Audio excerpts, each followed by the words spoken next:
একঘেয়ে নাস্তা করতে করতে যখন আমরা বোর হয়ে যাই তখন আমরা নতুন কিছু নাস্তা ট্রাই করি। আমি সেরকমই একটা নাস্তা ট্রাই করেছি আর ফুলকো ফুলকো ডিমের কচুরি বানিয়েছি। নমস্কার বন্ধুরা, আমি আলপনা সিম্পলের টেস্টিতে আপনাদের সবাইকে স্বাগত। আজকের আমি শেয়ার করব ডিমের কচুরি। আমার চ্যানেলে নতুন বন্ধু হলে আমার চ্যানেলটিকে সাবস্ক্রাইব করে পাশে থাকার অনুরোধ রইল। অলরেডি যে বন্ধুরা আমার পাশে আছেন তাদেরকে জানাই অসংখ্য ধন্যবাদ। ডিমের কচুরি বানাবার জন্য আমি এখানে 2 কাপ ময়দা নেব। আপনারা আপনাদের প্রয়োজন মতো নিয়ে নেবেন। আমি আমার যতটা প্রয়োজন অতটুকু নিয়েছি। স্বাদ অনুসারে লবণ দিয়ে দিলাম, দিয়ে দেব কালো জিরা 1/4 চামচ মতো, আর দিয়ে দেব এখানে গোলমরিচের গুঁড়ো 1/4 চামচ মতো, দিয়ে দেব চিলি ফ্লেক্স 1/2 চামচের থেকে একটু কম, 1/4 চামচ মতো দিলেই হবে, খুব বেশি নইলে ঝাল হয়ে যেতে পারে।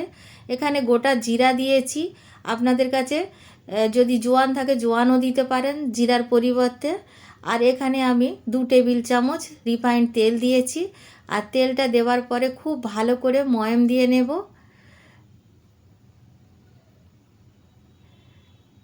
ভালো করে সব দিকটা যাতে মিশে যায়, সব কিছু যাতে মিশে যায় সেইভাবে ময়াম দিতে হবে। আর দেখুন এইভাবে ময়াম দিতে দিতে যখন হাতে ডালা করলে এইভাবে ডালা হয়ে থাকবে, তাহলে আপনারা বুঝতে পারবেন যে ময়ামটা খুব ভালো দেওয়া হয়েছে।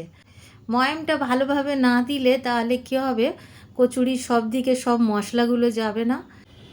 এখন আমি জল দিয়ে একটু একটু করে ভালো করে একটা ডো তৈরি করে নেব। আর খুব ভালো একটা ডো তৈরি করতে হবে, বেশ টাইট ডো তৈরি করতে হবে। কচুরি যদি খাস্তা বানাতে চান যে অনেকক্ষণ ফুলে থাকবে, তাহলে কিন্তু একটু ময়দাটা টাইট করে মাখতে হবে। আর যদি মনে করেন নরম হলে খুব ভালো লাগে আপনাদের, তাহলে কিন্তু আপনারা একটু নরম করে মাখতে পারেন। সেইভাবে ডোটা রেডি করে নিতে হবে। আমি একটু টাইট ডো রেডি করেছি, দেখে নিশ্চয়ই বুঝতে পারছেন। বেশ শক্ত করে নিয়েছি। এখন ঢাকা দিয়ে রেখে দেব 30 মিনিটের জন্য। তার মধ্যে আমরা রেডি করে নেব। এখানে আমি 4টে সেদ্ধ ডিম নিয়েছি, আমার যতটা প্রয়োজন আমি ততটা গ্রেট করে নেব। আর আমি ডিমগুলো ছাড়িয়ে নিয়েছি। এখানে একটা গ্রেটার নিয়েছি, বড় ছিদ্র যে দিকটা ওই দিকটা দিয়ে গ্রেট করলেই হবে। আমি ওইভাবেই গ্রেট করে নেব। আর দেখুন আমি গ্রেট করে নিচ্ছি, এইভাবে এইরকম দেখতে হবে। এমনিতে ডিম নরম হয়, কোনো অসুবিধা হবে না স্টাফিং দেবার সময়। আর এইভাবে গ্রেট করে নেব সবটা। আমার গ্রেট করা হয়ে গেছে। আমি 3টে ডিম এখানে গ্রেট করেছি, 4টে ডিম আমার প্রয়োজন হবে না মনে হলো, সেজন্য আমি একটা ডিম রেখে দিয়েছি। আপনাদের দেখিয়ে দিচ্ছি এই ডিমটা আমি গ্রেট করিনি। আর যেমন যেমন আপনাদের প্রয়োজন হবে তেমন তেমন গ্রেট করে নেবেন ডিমটাকে। এখানে ফ্রাইং প্যান বসিয়ে দিয়েছি গ্যাস জ্বালিয়ে। এখানে রিফাইন্ড তেল দিয়ে দেব, 2 টেবিল চামচ মতো রিফাইন্ড তেল দিয়েছি। আর তেলটা খুব ভালো করে গরম করে নেব। মিডিয়াম সাইজে একটা পেঁয়াজ খুব ছোট্ট ছোট্ট করে কেটে রেখেছি, একদম ফাইন চপ করে নিতে হবে। সেইভাবে কেটে নিয়ে এই তেলের মধ্যে দিয়ে দিয়েছি। বন্ধুরা, বড় বড় যদি পেঁয়াজের টুকরো থাকে তাহলে কচুরি তখন বেলবো অসুবিধা হতে পারে, সেজন্য বললাম। আর এখানে আদা রসুন কাঁচা লঙ্কা গ্রেট করে রেখেছি। একটা কাঁচা লঙ্কা আমি গ্রেট করেছি, 4টে রসুন কোয়া, আর আদা 1/2 ইঞ্চিরও একটু কম দিয়েছি, খুবই কম মশলা দিয়েছি। দিয়ে এইভাবে একসাথে গ্রেট করে নিয়েছি। স্বাদ অনুসারে লবণ দিয়ে দেব। আর এখানে দিয়ে দেব গোলমরিচের গুঁড়ো 1/4 চামচ। আর বন্ধুরা, আপনাদের যদি গোলমরিচের গুঁড়ো পছন্দ না হয় নাও দিতে পারেন। অনেক সময় ডিমের থেকে অনেক একটা খারাপ স্মেল আসে, সেজন্য আমি গোলমরিচের গুঁড়োটা দিয়েছি। আর আপনাদের পছন্দ না হলে চিলি ফ্লেক্স বা গুঁড়ো লঙ্কা আমিও দেব, আপনারা দিতে পারেন। আর লঙ্কাটা বুঝে দেবেন, পছন্দ মতো দেবেন আপনাদের, কেন কি আমি এখানে গুঁড়ো লঙ্কাও দিচ্ছি একটুখানি, আর গোলমরিচ দিয়েছি, কাঁচা লঙ্কা একটা গ্রেট করে দিয়েছি। সেজন্য আপনারা লঙ্কাটা আপনাদের বুঝে দিতে হবে, যেমনটা পছন্দ করেন তেমনটা দেবেন। ভালো করে নাড়াচাড়া করব। এখানে 1/4 চামচ মতো আমি লঙ্কা দিয়েছি, গুঁড়ো লঙ্কা। ভালো করে নাড়াচাড়া করে নেব। খুব সুন্দর করে আমি ভেজে নিয়েছি দেখুন মশলাটাকে। এখন আমি দিয়ে দেব গ্রেট করে রাখা ডিম। ডিমটা দিয়ে খুব ভালো করে নাড়াচাড়া করে নেব। 3-4 মিনিট ধরে ভালো করে নাড়াচাড়া করতে থাকতে হবে। তবে খুব বেশিক্ষণ ধরে এই স্টাফিংয়ের ডিমটাকে ভাজার দরকার হবে না। একটুখানি নাড়াচাড়া করে নেবার পরে আমি 2 চা চামচ বাইন্ডিংয়ের জন্য দিয়ে দেব ছোলার ছাতু দিয়ে দেব।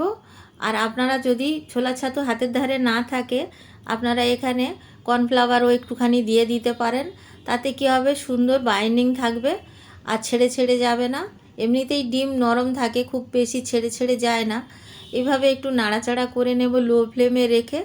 আর বেশিক্ষণ আমি ভাজবো না, কেন কি বেশিক্ষণ ভাজলে আবার পুড়ে পুড়ে যেতে পারে।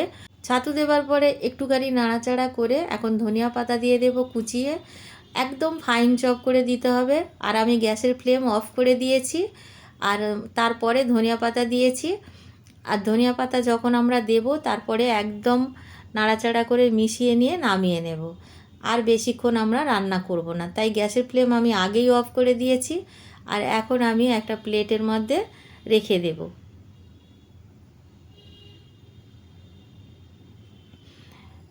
যতক্ষণ এটা ঠান্ডা হচ্ছে ততক্ষণ আমি দেখে নেব ডোটা কেমন নরম হয়েছে। দেখুন ডোটা কতটা নরম হয়েছে। মেখে রেখে দিলে কিন্তু এরকম নরম হয়ে যাবে, ওপর থেকে তেল দেওয়ার কোনো প্রয়োজন নেই। জাস্ট এই ঢাকা দিয়ে রেখে দিলেই হবে। আর এইভাবে তারপরে আরেকবার ঠেসে নিতে হবে। যত ভালো করে ঠেসে নিতে পারবো তত ভালো কচুরি রেডি হবে। আর দেখুন আমি আরও 1 মিনিট মতো ঠেসে নিয়েছি। এখন এইভাবে একটু রোল মতো করে নেব, তারপর লেচি করে নেব। যেমন আমরা লুচি করি তার থেকে একটু বেশি বড় করে নিতে হবে, কেন কি আমরা পুরটা ভরবো তো, সেজন্য একটু বড় সাইজের লেচি করে নিতে হবে। লুচির মতো ছোট করলে হবে না, অসুবিধা হয়ে যাবে। এখানে আমি 2 কাপ ময়দাতে 7টা লেচি করেছি, দেখে নিশ্চয়ই বুঝতে পারছেন। এইরকমই সাইজের হবে। আর এইভাবে হাত দিয়ে চেপে গোল করে চ্যাপটা করে নিয়ে তারপরে আমরা এইভাবে বাটি মতো করে নেব। আর তারপরে আমরা দেব এইভাবে স্টাফিংটাকে ভরে নেব। ডিমের যে আমরা পুরটা করে রেখেছিলাম 1 চামচ করে দিয়ে ভরে নেব। আপনাদের যদি মনে হয় 1 চামচের থেকে বেশি যেতে পারে, সেইভাবে আপনারা দিতে পারেন হাত দিয়ে এইভাবে চেপে। তবে খুব বেশি দিলে ফেটে যেতে পারে, সেটা একটু খেয়াল রাখতে হবে। তারপরে এইভাবে মুড়ে একদম পুরো মুখটাকে সিল করে দিতে হবে, যাতে একদম বেরিয়ে না আসে। এইভাবে হাত দিয়ে একটু এইভাবে হালকা হাতে গোল করে নিতে হবে, তাতে ডিমটা ভিতরে স্টাফিংটা সব দিকটায় যাবে। একইভাবে আমি আর একটা গড়ে আপনাদের দেখিয়ে দিচ্ছি, সেইভাবেই সবগুলো গড়ে নেব। এইভাবে গোল করে নিতে হবে বাটির মতো করে, তারপর স্টাফিং দিতে হবে। পুরটাকে এইভাবে ভরে দিয়ে, আর আমি কিভাবে মুড়ে নিচ্ছি দেখুন, এইভাবে খুবই সহজ, এইভাবে মুড়ে নিলেই হবে।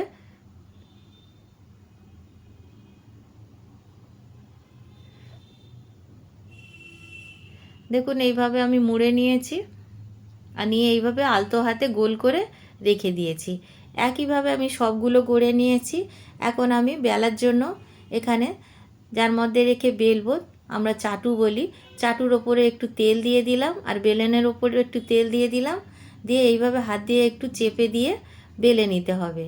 যখন আমরা বেলবো একটু আলতো হাতে বেলতে হবে, একেবারে খুব জোরে প্রেস করলে তাহলে কী হবে, ডিমগুলো বেরিয়ে আসতে পারে বা স্টাফিংটা বেরিয়ে আসতে পারে। আর দেখুন এইভাবে আলতো হাতে বেলে নিতে হবে। সুন্দরভাবে গোল গোল বেলা হয়ে গেছে। এখন আমি এইভাবে বেলে রেখে দেব। আর একটা বেলে আপনাদের দেখিয়ে দিচ্ছি বন্ধুরা।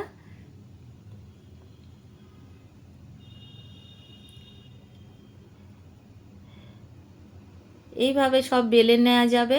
একটা কচুরি ভাজতে ভাজতে আর একটা কচুরি বেলে নেওয়া যায়, আমি সেইভাবেই বেলে নেব। আর দুটো বেলে আপনাদের দেখিয়ে দিলাম, আমি ভাজতে ভাজতেই বাকি কচুরিগুলো বেলে বেলে ভেজে নেব। একইভাবে আমি থালাতে রেখে দিলাম এইভাবে। আর এদিকে গ্যাস জ্বালিয়ে আমি কড়াই বসিয়ে দিয়েছি, আর তেলটা গরম হয়ে গেছে। এখানে রিফাইন্ড তেল দিয়ে ভাজবো আমি। আর তেলটা ভালো করে গরম করে নিতে হবে, তারপরে কচুরিটা ছাড়তে হবে। আর কচুরিটা যখন ফুলে উঠবে তখন আমরা এইভাবে একটু তেল নিয়ে এইভাবে দিয়ে দিতে হবে, ঝাঁঝরির সাহায্যে হোক হাতার সাহায্যে হোক, এইভাবে একটু ওপর থেকে তেল দিয়ে দিতে হবে। দিলে ভালোভাবে ফুলে যাবে, প্রত্যেকটা কচুরি ফুলবে। আর যেহেতু ভিতরে স্টাফিং দেওয়া আছে খুবই ভালোভাবে ফুলবে, কোনো অসুবিধা হবে না। তবে কিছু কিছু কচুরিতে একটু সময় লাগে ফুলতে। দেখুন ভালোভাবে ফুলে গেছে। এইভাবে উল্টে পাল্টে নাড়াচাড়া করতে করতে কিন্তু ভালো করে ভেজে নিতে হবে। খেয়াল রাখতে হবে এগুলো একটু মোটা থাকে, সেজন্য একটু বেশিক্ষণ ভাজতে হবে। যদি মনে করেন তেল খুব গরম হয়ে গেছে, মিডিয়াম আঁচে করে নেবেন। দেখুন একটা ভাজা হয়ে গেছে, এইরকমভাবে ভেজে ভেজে সবগুলো তুলে নেব। আর একটা ভেজে আপনাদের দেখিয়ে দিচ্ছি, দেখুন বন্ধুরা।